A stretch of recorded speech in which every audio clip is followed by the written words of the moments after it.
TK kan. Kalau di TK itu coba lihat, kita selalu belajar itu dengan nyanyian, ya kan, dengan tepuk tangan. Supaya apa? Supaya ingatan kita itu refresh. Makanya saya pribadi sampai hari ini saya masih ingat guru TK saya, Miss saya. Saya ingat baju yang dipakainya, saya ingat jilbab yang dipakainya. Sampai-sampai saya ingat pelajaran yang pernah diajarkan. Dulu waktu TK saya ada diajarkan sebuah cerita. Cerita anak babi dan buaya. Udah ada yang dengar? Hah? Udah ada nggak? Kalau kancil dan buaya biasa, ya kan? Itu dongeng-dongeng sebelum bubu, ya kan? Tapi kalau anak babi dan buaya sudah ada? Nah, jadi kan waktu itu guru saya bercerita di sebuah pedalaman Aceh di hutan belantara, ya kan? Tersesatlah seekor anak babi dari induknya.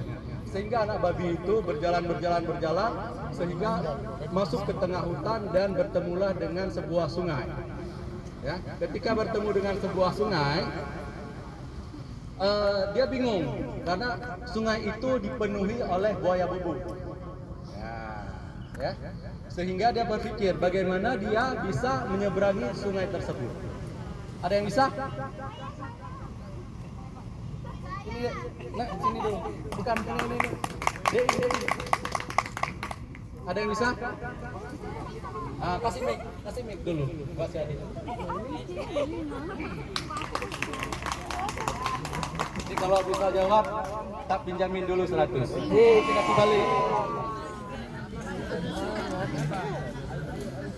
Ajudan. Orang sipil banyak duit. Amin. Coba jawabannya apa? Izin menjawab, Pak. Perkenalkan, nama saya Putri Agustiani Siregar. Izin menjawab. Mari. Biar nampak semua. Jadi tahu semua jawabannya.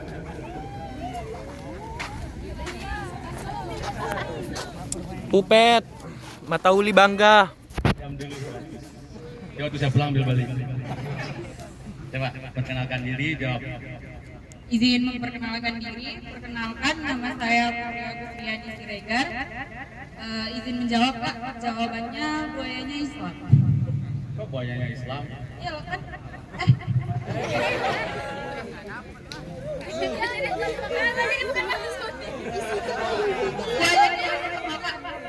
Babinya menyeberang sungai kan, Pak? Babinya Islam, jadi nggak makan babi. Buayanya.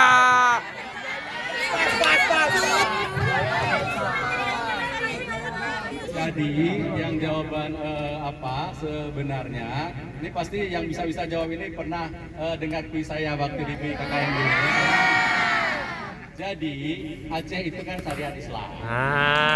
Buaya sekalian juga Islam. Jadi yang namanya Muslim itu kan nggak bisa makan babi, haram. Ya, 100 buat.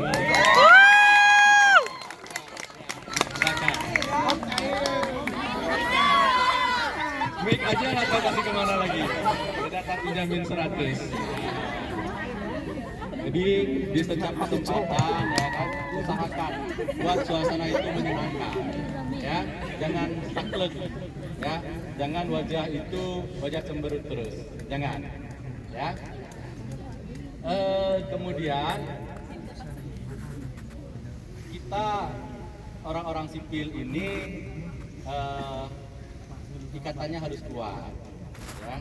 Jadi dulu waktu zaman saya ketua Ikabat, siapapun saya ketemuin, malah 2 minggu yang lalu waktu lagi kutip-kutip uang untuk Palestina itu, salah satu di situ ada adik-adik teknik sipil, pasti saya panggil, ya.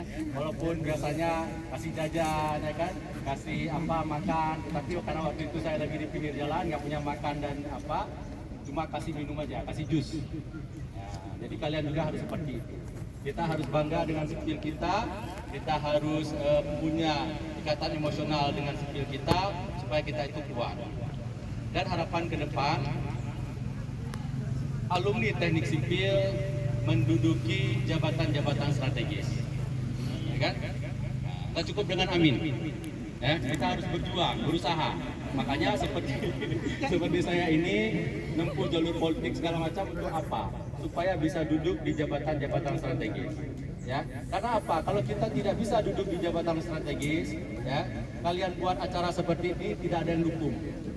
Di zaman saya dulu susah masukkan proposal, ya, cari support dana kemana-mana susah, ya, karena nggak punya alumni, ya, dan ada alumni kadang-kadang begitu datang adik-adiknya ketakutan, sembunyi, takut dimintain duit.